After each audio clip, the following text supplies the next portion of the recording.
व त्या ठिकाणी क्रिमिनल केसेसमध्ये असलेल्या मेडिकल रिपोर्ट्सवरती फेरफार करण्याचा दबाव तिच्यावरती या 2 अटकेत असलेल्या आरोपींपैकी एका आरोपीने टाकला असल्यामुळे त्या संदर्भातून तिने आत्महत्या केलेली आहे का, हा माझा दुसरा प्रश्न आहे.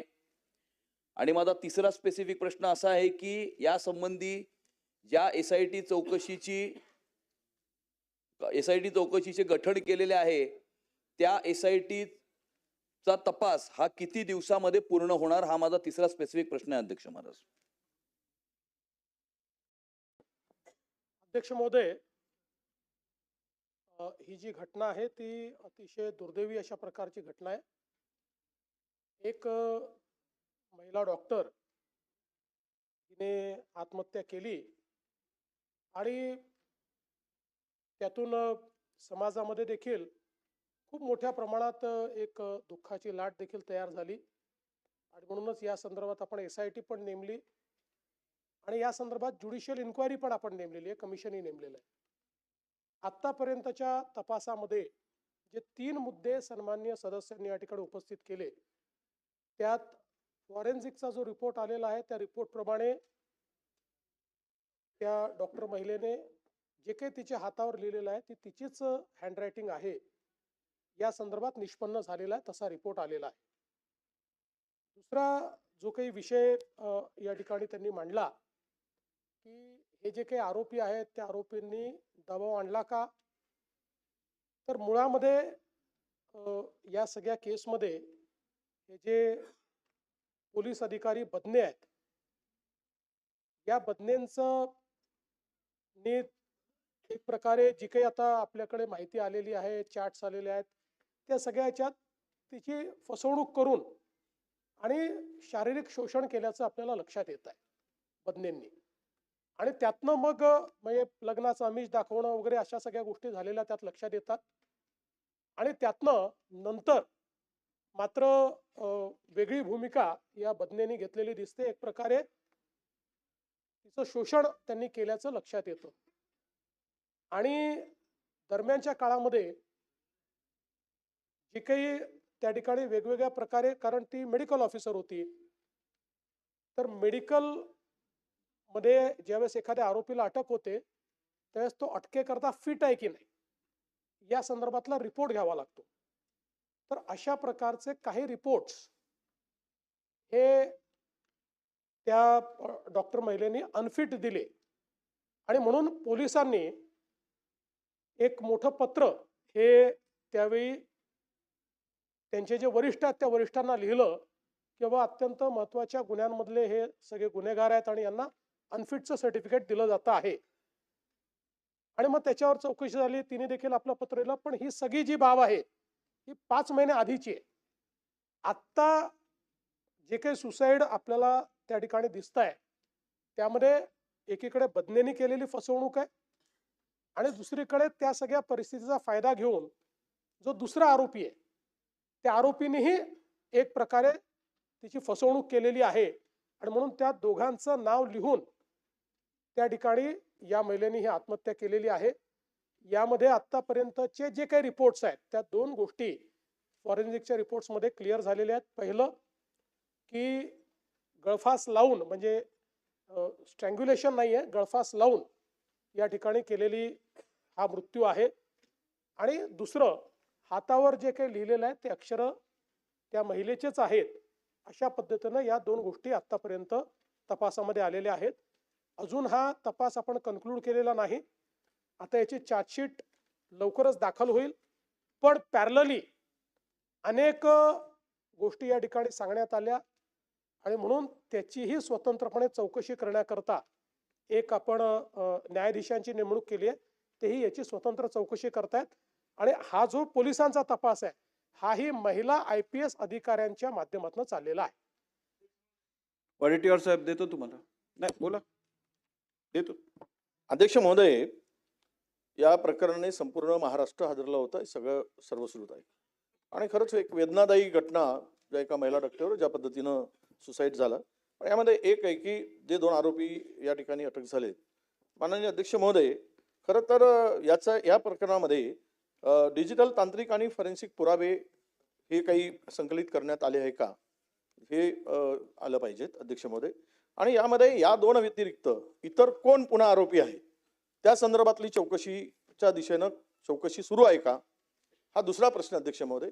आणि महत्वाचा प्रश्न आहे की या सगळ्यामध्ये जे जातोय त्या महिला डॉक्टरला वारंवार जे आता माननीय मुख्यमंत्री महोदयांनी सांगितलं की वारंवार तिची ड्युटी लावल्या जात होती ज्या आरोपीला फिट अनफिट दाखवण्यासाठी, आणि तिच्यावर दबाव टाकला जात होता अशा प्रकारची माहिती अनेक वेळा पुढे आलेली आहे की तिच्यावर दबाव टाकून तिला त्या पद्धतीनं अनफिट दाखवण्यासाठी प्रेशर टाकणारी सुद्धा काही महाभाग आहेत. त्या दृष्टीनं सुद्धा चौकशी पुढे जाते आहे का, ही माहिती उपलब्ध करून द्या अध्यक्ष. माननीय अध्यक्ष महोदय, डिजिटल आणि फॉरेन्सिक एव्हिडन्स हा सगळा त्या ठिकाणी आहे. पूर्ण व्हॉट्सॲपच्या चॅट्स, त्याचा ट्रेल हा सगळा प्राप्त झालेला आहे. सदरू महिला डॉक्टर ही हॉटेलमध्ये त्या आल्या, आपल्या रूममध्ये गेल्या, रूममध्ये जातपर्यंतचे सगळे CCTV फुटेजेस हे पोलिसांच्या ताब्यात आहेत. त्यामुळे तिथे कोण आलाय कोण गेलाय या संदर्भातली माहिती आहे. तिथलं अलीकडच्या काळामध्ये अशा बाबतीत आपण नवीन कायद्याप्रमाणे सगळे फॉरेन्सिक एव्हिडन्स जमा करतो. तशा पद्धतीचे सगळे फॉरेन्सिक एव्हिडन्सेस हे जमा केलेले आहेत आणि त्याचंही ॲनालिसिस, जसं मी सांगितलं की काही गोष्टींचा ॲनालिसिस ऑलरेडी झालेला आहे, तो आलेला आहे. काही गोष्टींचा ॲनालिसिस होतोय. कुठल्याही परिस्थितीमध्ये आपण अशा गुन्ह्यांमध्ये 60 दिवसांमध्ये आपली चार्जशीट दाखल करतो.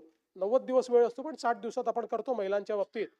तर तीही आपण आता जवळपास अंतिम टप्प्यात आहे. त्यामुळे ती चार्जशीट देखील दाखल होईल.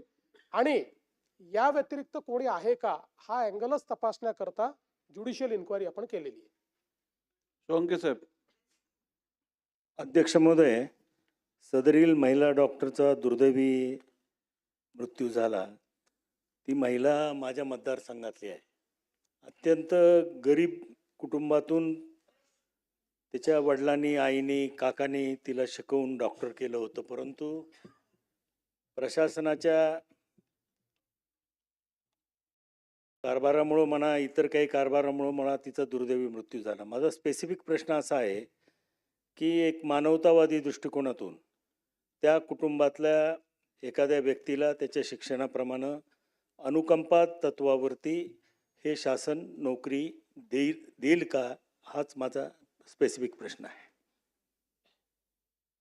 सदरहू महिलेच्या संदर्भात, त्यांच्या परिवाराच्या संदर्भात सर्वांना संवेदना आहे, शासनही संवेदनशील आहे. आपल्याला माहिती आहे की सदरू महिला या 11 महिन्याच्या कंत्राटी पद्धतीनं त्या ठिकाणी होत्या. त्यामुळे त्याला अनुकंपाचं तत्व लागू होत नाही. तथापि एक संवेदना म्हणून त्या परिवाराला कशी मदत करता येईल, त्यात कायदेशीर काय मार्ग काढता येईल याचा जरूर शासन विचार करेल. बोला ताई. नमस्कार. मी एक महिला आणि एक डॉक्टर म्हणून बोलते. इथे जरा भावना सांगते, कारण मी तिच्या यातना, त्या डॉक्टर महिलेच्या यातना समजू शकते. ती जेव्हा 4.5 वर्ष कठोर परिश्रम करून जेव्हा ती पास होते, तेव्हा तिच्या खूप आशा असतील, जीवनाबद्दल अपेक्षा असतील आणि तिची भविष्याबद्दल खूप स्वप्न असतील. ती एक प्रामाणिक आणि धाडसी मुलगी होती, म्हणून तिने या भ्रष्ट व्यवस्थेविरुद्ध तिने पोलखोल करण्याचा प्रयत्न केला आणि त्याच्यामध्ये तिचा मृत्यू झाला किंवा तिला तिथे चिरडण्यात आलं असं मी म्हणेन. आणि त्यासाठी तिला न्याय मिळण्यासाठी तिने आणि तिच्या कुटुंबाने काही व्यक्तींची नावं घेतली होती, ज्यांना नंतर काही गोष्टींनी क्लीन चिट देण्यात आली. त्यांची सुद्धा SIT मध्ये त्यांची चौकशी होणार का, तात्काळ आणि सक्तीने चौकशी होणार का, आणि जे अधिकारी आरोपी होती त्यांच्यावर मोकोकाचा कायदा लागणार का आणि त्यांच्यावर कठीण कारवाई होणार का. तसंच पोलीस दलातील जबाबदारी आणि महिला सुरक्षा यासाठी सुधारणा विधेयक या अधिवेशनात येणार का, कारण महिलांसाठी मध्ये खूप आपल्या असुरक्षितची भावना आहे. देवाभाऊ, मी तुम्हाला एवढंच सांगू इच्छिते की महिलांना 1500 रुपये जे लाडके बहिणीचे मिळतात त्याच्यापेक्षा सुरक्षा खूप महत्वाची आहे. तिची आणि तिच्या मुलीबाळींची सुरक्षा खूप महत्वाची आहे आणि त्यासाठी तुम्ही काय प्रयत्न करणार आहात. आणि त्याच्याबरोबर ज्या वैद्यकीय आणि अत्यावश्यक सेवातील ज्या महिला कर्मचारी आहेत त्यांच्यासाठी विशेष सुरक्षा व्यवस्था तिथे तातडीने उभी करणार का, एवढंच विचारते. धन्यवाद. माननीय अध्यक्ष महोदय, या संदर्भात सगळ्या पद्धतीची चौकशी चाललेली आहे. ज्यांची नावं घेतली गेली त्या सगळ्यांची चौकशी करण्यात आलेली आहे. त्या सगळ्या ज्या ज्या प्रकारचे एव्हिडन्सेस सापडले, काही लोकांनी दुर्दैवाने याला राजकीय रंग देण्याचाही प्रयत्न केला. ते दुर्दैवी होतं. प्रत्येक गोष्टीत राजकारण आणायचं आणि कोणाला तरी स्केपगोट करायचा हा प्रयत्न अत्यंत दुर्दैवी आहे. पण त्याही संदर्भात अतिशय ट्रान्सपरंट पद्धतीनं ही सगळी चौकशी झालेली आहे. जेवढे पुरावे आहेत त्या पुराव्याचा दुरान्वयानेही ज्यांच्याशी संबंध आलाय अशांची चौकशी झाली आहे. त्यामुळे कुठेही कोणाला सोडण्याचं कारणच याच्यामध्ये नाही. सगळ्यांची चौकशी या ठिकाणी होईल. दुसरं मला असं वाटतं की सातत्याने सगळ्या गोष्टी लाडक्या बहिणींशी जोडायच्या आणि लाडक्या बहीण योजनेशी जोडायच्या, ही पण पद्धत काही फार चांगली आहे असं मला वाटत नाही. खरं आहे की बहिणींची सुरक्षितता आपला महत्त्वाचा विषयच आहे आणि ते करणं आपले गरजेचं आहे. पण याचा अर्थ लाडकी बहीण योजना काहीतरी चुकीची आहे आणि लाडकी बहीण योजना नका देऊ पण हे द्या, अशा दोन गोष्टीचं कंपॅरिझन करू नका. या महाराष्ट्रातल्या 2.5 कोटी लाडक्या बहिणींनी योजना स्वीकारलेली आहे. ती त्यांच्या जवळची योजना आहे. त्यामुळे ती योजनाही ठेवू आणि महिला सुरक्षिततेकरताही जास्तीत जास्त प्रयत्न हे आपण या ठिकाणी निश्चितपणे करू, हेही मी ताईंना सांगतो. आणि त्यांनी जो मुद्दा मांडलेला आहे तोही महत्त्वाचा आहे की ज्या अशा प्रकारे नोकरी करतात, व्यवसाय करतात किंवा ड्युटी करतात अशा महिलांच्या सुरक्षिततेच्या दृष्टीने आपल्याला अधिक सजग व्हायची आवश्यकता आहे. तर मला आपल्या लक्षात आणून द्यायचं आहे की आता जे नवीन केंद्र सरकारने 3 कायदे तयार केलेले आहेत, या कायद्यांमध्ये याचं विशेष लक्ष देऊन अशा पद्धतीचे जे काही ऑफेन्सेस आहेत किंवा अशा पद्धतीचं ज्या अडचणींना महिलांना सामोरं जावं लागतं त्याबद्दलची शिक्षा देखील आता कडक करण्यात आली. 13 मिनिटं झाली आहेत, आपण या प्रश्नावरती बोलतोय. पुढे जाऊया, आता पुढे जाऊया. तुमच्या तिघांच्याही वतीने सुनील प्रभूंना शेवटची संधी. अध्यक्ष महोदय, तिघांच्या वतीने त्यांना ज्या सांगा ते प्रश्नावरती बोलतील. आपण बोलतोय महिलांवरती होणारे अत्याचार, त्यानुसार मी काल आपल्याला एक पत्र दिलंय आणि पुणे येथे कोरेगाव अक्षय स्मृतीमध्ये राहणारी सिद्धी गंधारे नावाची सातारची मुलगी ही IS कॉलेजमध्ये ब्युटिशियनचा कोर्स करत होती, PG मध्ये राहत होती आणि तिने आत्महत्या केली असं पोलिसांनी लिहिलंय. पण त्यांच्या कुटुंबियांचा संशय आहे की हिला त्या पद्धतीने मारलं गेलंय, याच्या पाठीमागे कोणातरी षडयंत्र आहे आणि म्हणून तिची SIT चौकशी व्हावी म्हणून मी काल आपल्याला पत्र दिलं. यावरती कारवाई होणार काय हे मी आपल्याला विचारू इच्छितो. माझी सदस्यांना विनंती आहे की देणारं उत्तर नीट ऐकून घ्या. तेच प्रश्न रिपीट होत आहेत, त्यावरती पहिली उत्तर दिलेलं आहे. सन्माननीय सुनील प्रभू साहेबांनी या प्रश्नापेक्षा वेगळा प्रश्न विचारलाय पण तोही महत्त्वाचा आहे. निश्चित त्याची सखोल चौकशी केली जाईल. पुढे जाऊया. नानाभाऊ, आता अध्यक्ष महाराज, माननीय मुख्यमंत्री महोदय म्हणाले की त्याच्यावर सगळं राजकारण होतंय आणि राजकारण लोक करतात. कोणालाही या प्रश्नावर राजकारण करायचं कारण नाही. अध्यक्ष महाराज, या प्रकरणामध्ये या मुलीच्या आईवडिलांनी रिपोर्ट टाकलेली होती आणि तिचं डायरेक्ट एलिगेशन जे संबंधित जे राजकीय लोक होते त्यांच्याबद्दलचं होतं आणि मग तो मुद्दा हा सार्वजनिक झाला आणि त्यावेळेस प्रतिक्रिया सगळ्यांनी दिल्या. अध्यक्ष महाराज, हे एकच डॉक्टर प्रकरण, मी नाव घेत नाही त्यांचं, डॉक्टरचं जे प्रकरण झालं, अध्यक्ष महाराज स्वारगेटचं प्रकरण असेल, महाराष्ट्रामध्ये मोठ्या प्रमाणात होतात. तुम्ही लाडक्या बहिणीचं कोणालाच विरोध नाही आहे, तुम्ही योजना चालवता त्याचाही काही विरोध नाही. फक्त लाडक्या बहिणीचं खापर तुम्ही या योजनेला आम्ही देऊ शकत नाही कारण की लाडक्या बहिणीला आम्ही पैसे दिलेले, तुमचे मंत्रीच सांगतात, काय आम्ही नाही म्हणत. त्यामुळे तसं फोडू नका त्यांच्यावर. काही सगळ्या योजना, निराधारचे पैसे सुद्धा तुम्ही देत नाही आणि सांगतात की लाडक्या बहिणीमुळे देत नाही. त्यामुळे तसं खापर फोडू नका लाडक्या बहिणीवर, हे एवढंच आमचा आक्षेप आहे त्याच्यामध्ये. पण मी आपल्याला या निमित्ताने एवढं सांगतो की ही जी घटना आहे ही सातत्यानं महाराष्ट्रामध्ये या पद्धतीच्या घटना होतात आहेत. हे तुम्हालाही नाकारता येत नाही आणि आम्हालाही नाकारता येणार नाही. या सगळ्या घटनेला ब्रेक लावण्यासाठी मागच्या काळात तुम्ही विरोधी पक्षात होता तर आम्ही सत्तेत होतो, त्यावेळेस आम्ही शक्ती कायदा आणला. माननीय राष्ट्रपती महोदयाकडे तो शक्ती कायदा आम्ही मान्यतेसाठी पाठवला. तुमचं सरकार आलं, त्या शक्ती कायद्याचं काय? या अशा गुन्हेगाराला आळा घालण्यासाठी सरकारची कडक भूमिका काय राहणार आहे? कारण की हे चाललेलं सिरियल आहे, हे थांबेल केव्हा हा प्रश्न आमचा. नाना भाऊंनी पहिले जे सिलेबसच्या बाहेर बोललेलं आहे त्याचे उत्तर देऊन देतो, कारण रेकॉर्डवर चुकीचं जाऊ नये. निराधारचे कोणतेही पैसे रोखलेले नाहीत. उलट आता व्यवस्था अशी केली आहे, पूर्वी निराधारचे पैसे कलेक्टरकडे, तिथनं खाली आता थेट खात्यात देतो.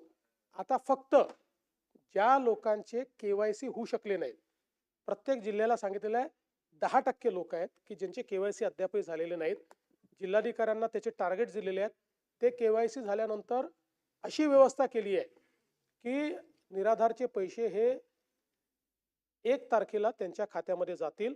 आणि म्हणून हा सिलेबसच्या बाहेरचा प्रश्न असला तरी उगीच लोकांना वाटेल की आम्ही कुठले तरी हे पैसे थांबवलेले आहेत. दुसरं, आपण शक्ती कायद्याच्या संदर्भात सांगितलं. शक्ती कायद्याच्या संदर्भात तो कायदा आपल्याकडे परत आलेला आहे. शक्ती कायद्याच्या संदर्भात आपण कुठलाही कायदा करत असताना संविधानाने राज्याला आणि केंद्राला काही अधिकार दिलेले आहेत आणि राज्याचे अधिकार हे केंद्रीय कायद्यांवर अधिक्षेप करू शकत नाहीत. काही प्रमाणात जिथे कॉन्करंट लिस्ट आहे तिथे ते अधिक्षेप झाले तर त्याला राष्ट्रपती मान्यता देऊ शकतात. त्या पद्धतीनं आपला जो कायदा आहे, हा कायदा हा संविधानाने आपल्याला दिलेल्या अधिकारांचा अधिक्षेप करणारा आहे आणि म्हणून त्यांनी आपल्याला परत केला. आणि आपलाच नाही तर ज्या कायद्याकडे बघून आपण हा कायदा तयार केला तोही कायदा मंजूर होऊ शकला नाही. आणि म्हणून आता त्याच्यावर आम्ही वर्किंग करतोय. विशेषतः आता आपण जे शक्ती कायद्यामध्ये काही गोष्टी केल्या होत्या त्यातल्या काही गोष्टी या ऑलरेडी नवीन 3 कायदे आहेत त्या कायद्यांमध्ये आलेल्या आहेत. काही गोष्टी अशा आहेत की ज्या सुप्रीम कोर्टाने दिलेल्या रुलिंगमध्ये बसत नाही. तर त्या गोष्टी वगळून ज्या गोष्टी राहिलेल्या आहेत त्या गोष्टी आपल्याला कायद्यात कशा आणता येतील याच्यावर आम्ही आता प्रयत्न करतो. प्रश्न क्रमांक 2. राज्यामध्ये बनावट दिव्यांग